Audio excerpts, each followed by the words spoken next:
Guys, नमस्ते, welcome और welcome back to the channel.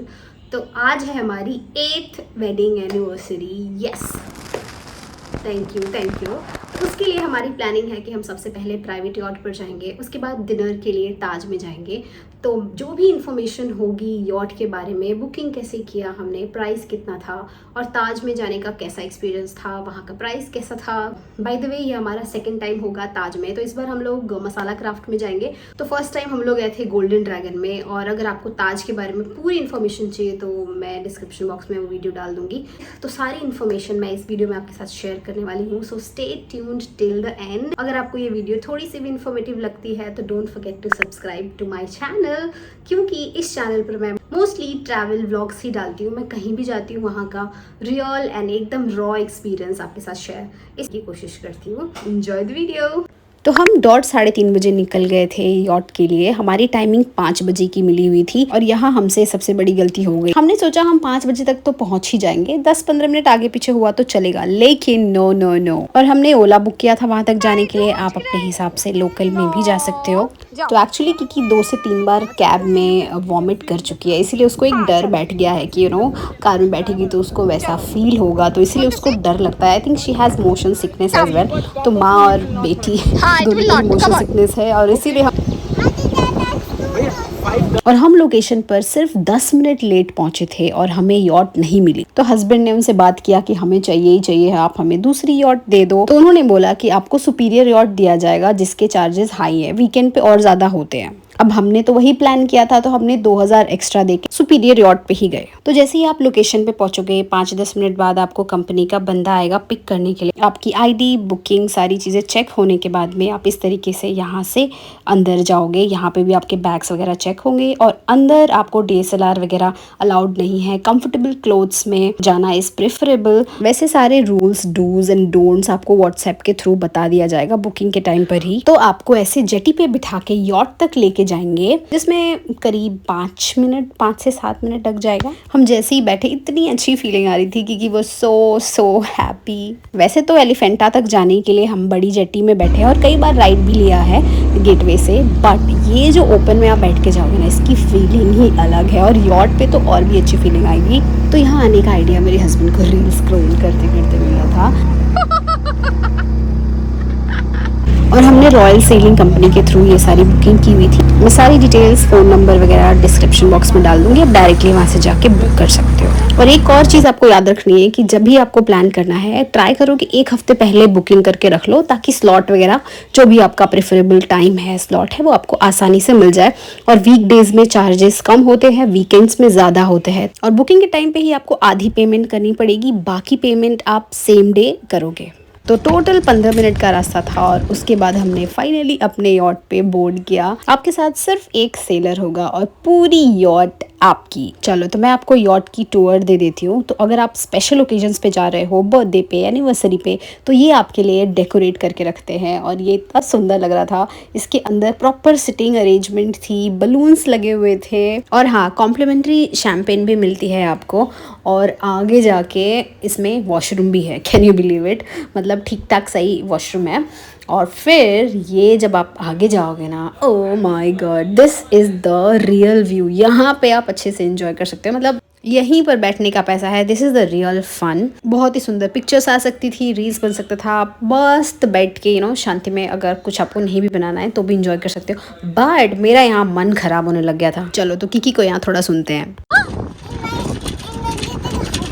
Little house and where is your captain? and what you will do? What captain is doing? What He's captain is trying to doing? sail the boat. He's making boat ready to sail, right?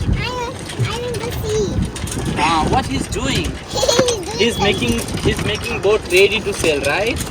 तो actually मुझे अभी तक लगता था ना कि सिर्फ मुझे मोशन सिकनेस है, बट जो मैं अभी अंदर गई ना इस रूम के, मतलब मुझे सी सिकनेस भी फील होने लग गया। तो अगर आपको ऐसी कोई प्रॉब्लम है तो अपनी मेडिसिन या फिर लेमन वगैरह साथ में लेके आ जाना।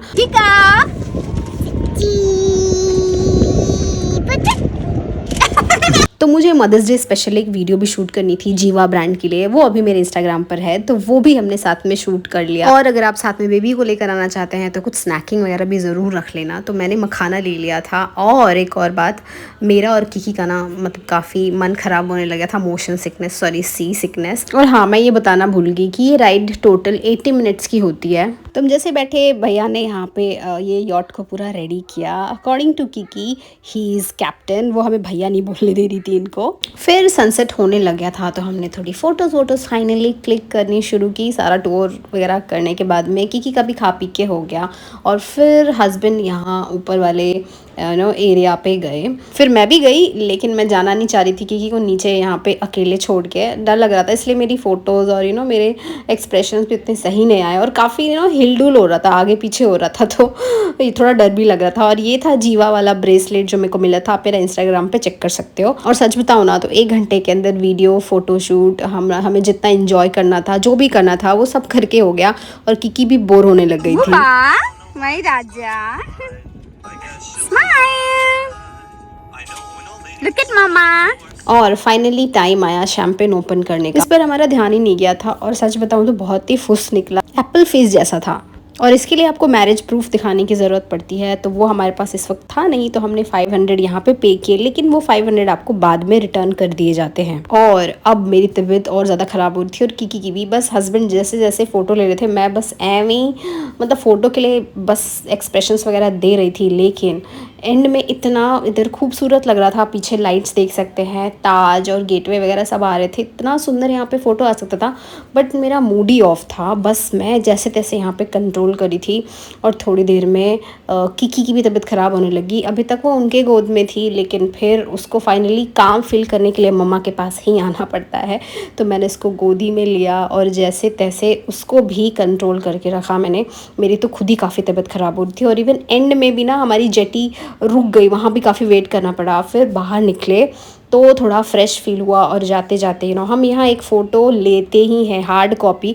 मतलब मैं सच बताऊँ तो हमारे पास 10-12 यहाँ ये इस गेटवे के पास में हार्ड कॉपी हो चुकी है। और अभी 8 बज गए थे, फिर हम डिनर के लिए निकले, ताज में एंट्री की। और ये हमारा सेकेंड टाइम था ताज में डिनर के लिए, और हमने इस बार चूज़ किया था मसाला क्राफ्ट। तो फर्स्ट टाइम हम गोल्डन ड्रैगन में गए थे ताज में, और उस टाइम पर मैंने पूरी फुल डिटेल में ताज के ऊपर वीडियो बनाई थी, आपकी एंट्री, ड्रेस कोड वगैरह वगैरह, प्राइस वगैरह।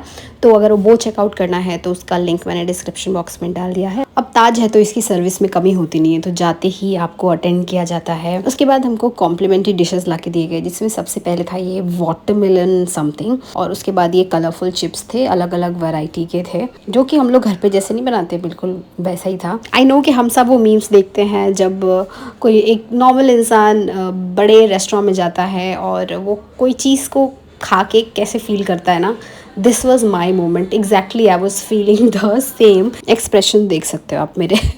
तो वाटरमेलन को कोई टिक्की चाट जैसी बनाने की कोशिश की गई थी, उसके ऊपर अनार और मसाले और चीज़, ये सब चीज़ें डाली गई थी, जो मुझे तो बिल्कुल भी पसंद नहीं आई। उसके बाद हमने ये 2 ड्रिंक्स लिए, ये मॉकटेल जो मुझे काफ़ी पसंद आया, टैंगी सनराइज 450 का था, और दूसरा वाला क्रीमी कुकीज़ वो भी 450 का था। और किकी ने ना सच में यहाँ पर डिनर में सिर्फ और सिर्फ चिप्स और फ्रेंच फ्राइज़ खाए, 250 का था फ्रेंच फ्राइज़। और हाँ, इस बार मैंने नोटिस किया कि ताज में एंट्री के टाइम ना वीडियो बनाने नहीं दे रहे थे, क्योंकि फर्स्ट टाइम जब हम गए थे तो ऐसी कोई प्रॉब्लम नहीं थी, but this time I don't know मना किया था। तो स्टार्टर में था साहिब पसंद पनीर टिक्का, और ये था 1650 रुपीज़। ये भी थोड़ा सा एक्सपेंसिव है, बट जब आप ऐसे प्लेसेस पे जाते हो तो का माइंड ऑलरेडी प्रिपेयर्ड होता है कि हाँ यार, मतलब ऐसा ही होगा, इतना एक्सपेंसिव तो होगा ही होगा। तो एनीवे, बट बहुत ही टेस्टी था, लाजवाब, एकदम सॉफ्ट सा था, मतलब काफ़ी अच्छा लगा। फिर नेक्स्ट जो आप सुनोगे ना, थोड़ा सा वो शॉकिंग है, होश उड़ेंगे आपके, मेरे भी उड़े थे, क्योंकि मैंने सोचा कि किकी तो सिर्फ चिप्स और ये सारी चीज़ें खा रही है, तो मैंने उसके लिए एक रोटी मंगाई और हमारे लिए हमने पनीर कर दिया। इतना एनफ था हम लोगों के लिए, पेट इतने में काफ़ी अच्छे से भर गया था। और वो जो रोटी थी ना, it was tandoori roti, butter tandoori roti, 500 रुपये की थी। देखो, बाकी चीज़ों में तो मुझे इतना कुछ नहीं लगा, ठीक है। सब्ज़ नूर महल बिरयानी थी 1200 की। उसके बाद हमने एक डिज़र्ट भी ऑर्डर किया था, बट ये रोटी का सुन के थोड़ा सा लगा कि यार ये तो थोड़ा सा ज़्यादा था। खा पी के हो गया, किकी का पेट भर गया, फिर वो एज यूजुअल खेलना शुरू कर दिया उसने।